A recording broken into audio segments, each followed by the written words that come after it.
अरे ये क्या हो रहा है, क्या हुआ तुम्हें?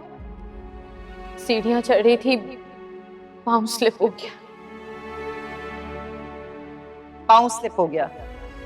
ऊपर किस लिए जा रही थी, क्या काम है तुम्हारा ऊपर? इसका ऊपर कोई काम नहीं था और कुछ नहीं हुआ इसे। बंद करो अपने ये ड्रामे।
तुम यहाँ?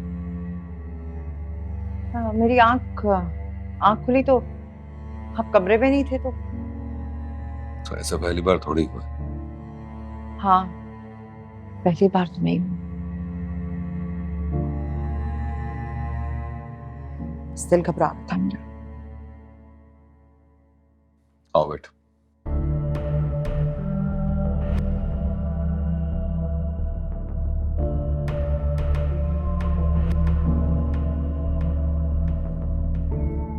परेशान?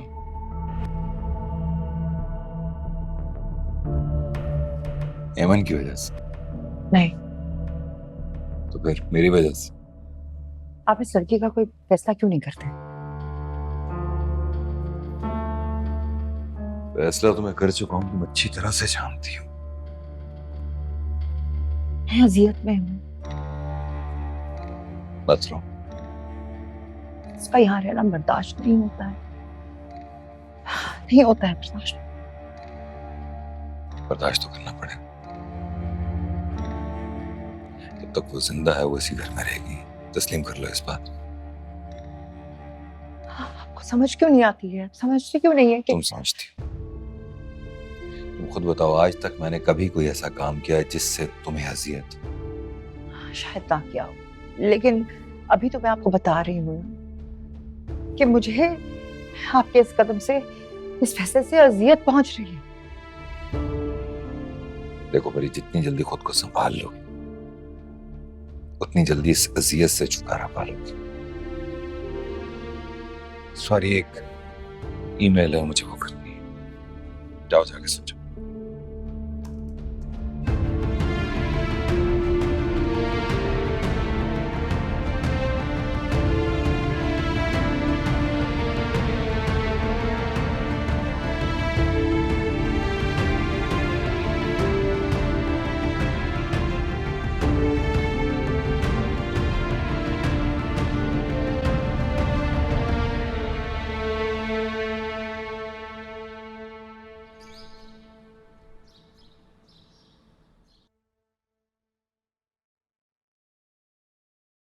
क्या बात है, आज कुछ ज्यादा ही तस्वीरें पड़ी जा रही हैं।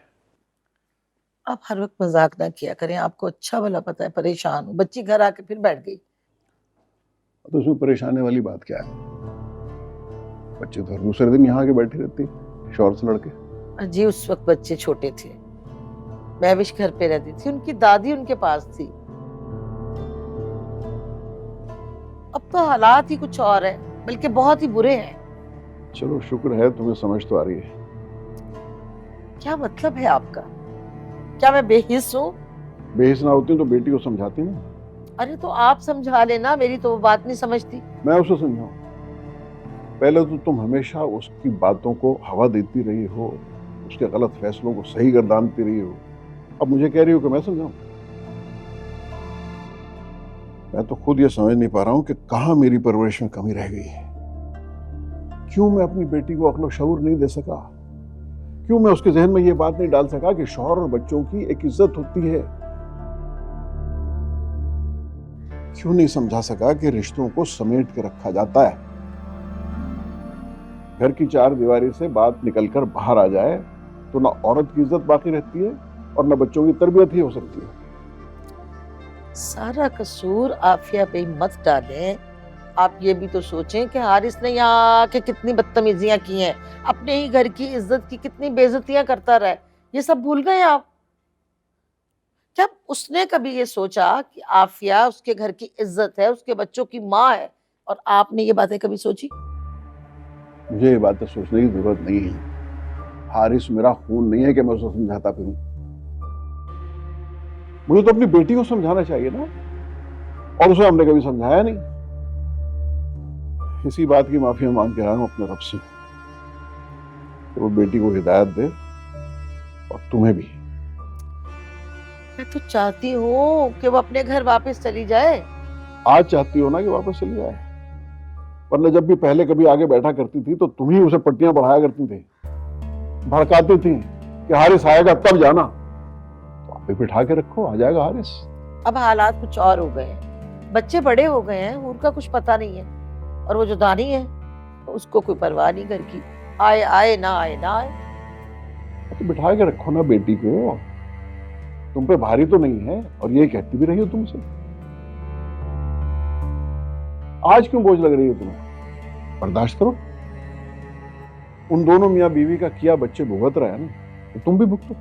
एक तो मुझे इस लड़की की कुछ समझ नहीं आती। भाई माँ बाप की परेशानी को तो बेटियां समझती हैं ना, लेकिन उसे एहसास ही नहीं है, जिद करके बैठी हुई है, और उसको ले ली हारिस को, पता नहीं वो किस हाल में होगा। तो सब कुछ तुम्हारे किया धरा है, भुगतना तो पड़ेगा। साहब तो मेरे पीछे पड़े रहते हैं।